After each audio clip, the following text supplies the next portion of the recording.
Luc chapitre 8. Ensuite Jésus allait de ville en ville et de village en village, prêchant et annonçant la bonne nouvelle du royaume de Dieu.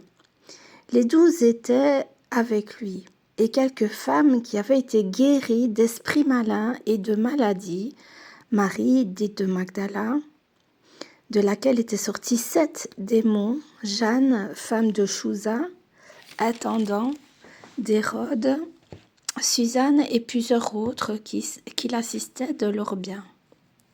Une grande foule s'étant assemblée et des gens étant venus de diverses villes auprès de lui, il dit cette parabole. Un semeur sortit pour semer sa semence. Comme il semait, une partie de la semence tomba le long du chemin. Elle fut foulée aux pieds, et les oiseaux du ciel la mangèrent. Une autre partie tomba sur le roc. Quand elle fut levée, elle sécha, parce qu'elle n'avait point d'humidité. Une autre partie tomba au milieu des épines. Les épines crurent avec elle et l'étouffèrent. Une autre partie tomba dans la bonne terre. Quand elle fut levée, elle donna du fruit au centuple. Après avoir ainsi parlé, Jésus dit à haute voix, que celui qui a des oreilles pour entendre, entende.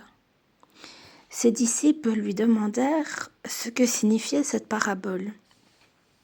Il répondit, « Il vous a été donné de connaître les mystères du royaume de Dieu, mais pour les autres, cela leur est dit en parabole, afin qu'en voyant ils ne voient point et qu'en entendant ils ne comprennent point.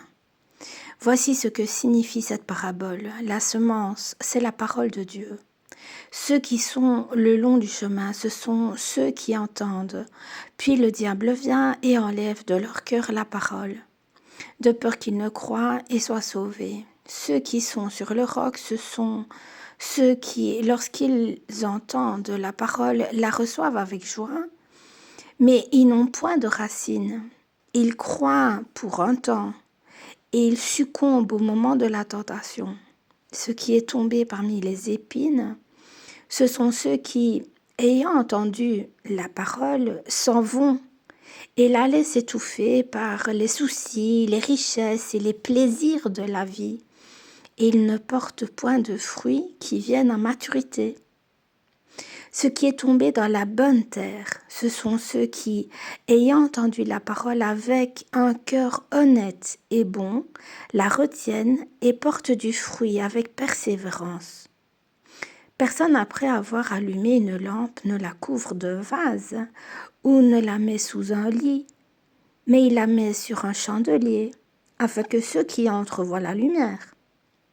Car il n'est rien de caché qui ne doive être découvert, rien de secret qui ne doive être connu et mis au jour. Prenez donc garde à la manière dont vous écoutez, car on donnera à celui qui a, mais à celui qui n'a pas, on ôtera même ce qu'il croit avoir. La mère et les frères de Jésus vinrent le trouver, mais ils ne purent l'aborder à cause de la foule. On lui dit, « Ta mère et tes frères sont dehors, et ils désirent te voir. » Mais il répondit, « Ma mère et mes frères, ce sont ceux qui écoutent la parole de Dieu et qui la mettent en pratique. » Un jour, Jésus monta dans une barque avec ses disciples. Il leur dit, « Passons de l'autre côté du lac. » Et ils partirent. Pendant qu'ils naviguaient, Jésus s'endormit. Un tourbillon fondit sur le lac. La barque se remplissait d'eau et ils étaient en péril. Ils s'approchèrent et le réveillèrent en disant « Maître, maître, nous périssons !» S'étant réveillé, il menaça le vent et les flots qui s'apaisèrent. Et le calme revint. Puis il leur dit « Où est votre foi ?» Saisis de frayeur et d'étonnement, ils se dirent les uns aux autres « Quel est donc celui-ci qui commande même au vent et à l'eau et à qui les obéissent ?» Ils abordèrent dans le pays des Géraséniens, qui est vis-à-vis de la Galilée. Lorsque Jésus fut descendu à terre, il va au-devant de lui un homme de la ville qui était possédé de plusieurs démons. Depuis longtemps, il ne portait point de vêtements et avait sa demeure non dans une maison, mais dans les sépulcres. Ayant vu Jésus, il poussa un cri, se jeta à ses pieds et dit d'une voix forte, « Qu'y a-t-il entre moi et toi, Jésus, fils du Dieu très haut?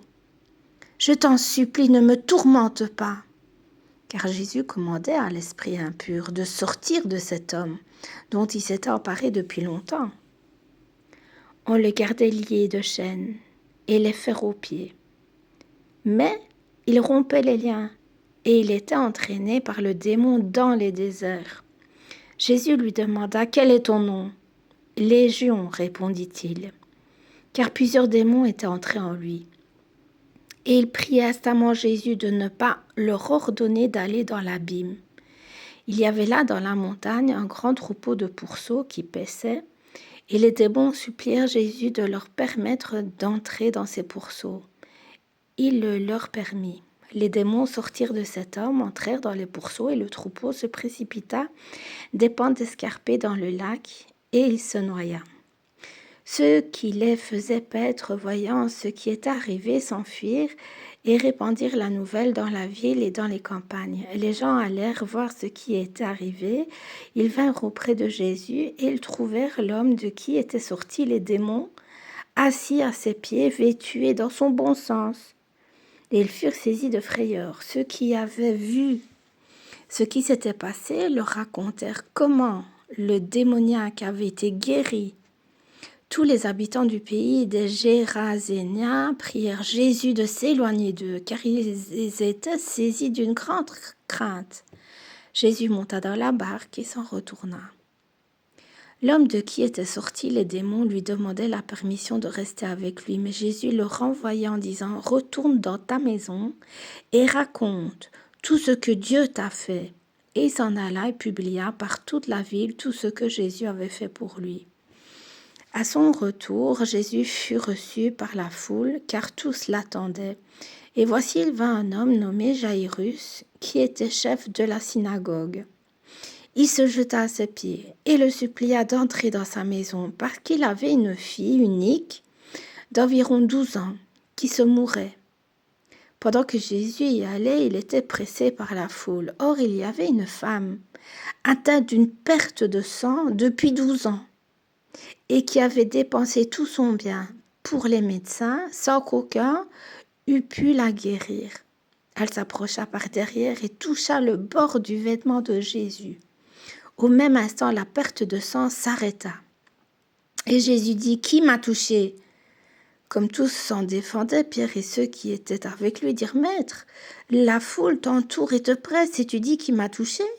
Mais Jésus répondit, « Quelqu'un m'a touché, car j'ai connu qu'une force était sortie de moi. » La femme, se voyant découverte, vint toute tremblante se jeter à ses pieds et déclara devant tout le peuple pourquoi elle avait touché et comment elle avait été guérie à l'instant. Et Jésus lui dit, « Ma fille, ta foi t'a sauvée, va en paix. » Comme il parlait encore, survint de chez le chef de la synagogue quelqu'un disant « Ta fille est morte, n'importune pas le maître. » Mais Jésus, ayant entendu cela, dit au chef de la synagogue « Ne crains point, ne crains pas, crois seulement, et elle sera sauvée. » Lorsqu'il fut arrivé à la maison, il ne permit à personne d'entrer avec lui, si ce n'est à Pierre, à Jean et à Jacques, et au père et à la mère de l'enfant. Tous pleuraient et se lamentaient sur elle. Alors Jésus dit, « Ne pleurez pas, elle n'est pas morte, mais elle dort. » Et il se moquait de lui, sachant qu'elle était morte. Mais il la saisit par la main et dit d'une voix forte, « Enfant, lève-toi !» Et son esprit revint en elle, et à l'instant elle se leva, et Jésus ordonna qu'on lui donnât à manger. Les parents de la jeune fille furent dans l'étonnement, et il leur recommanda de ne dire à personne ce qui était arrivé.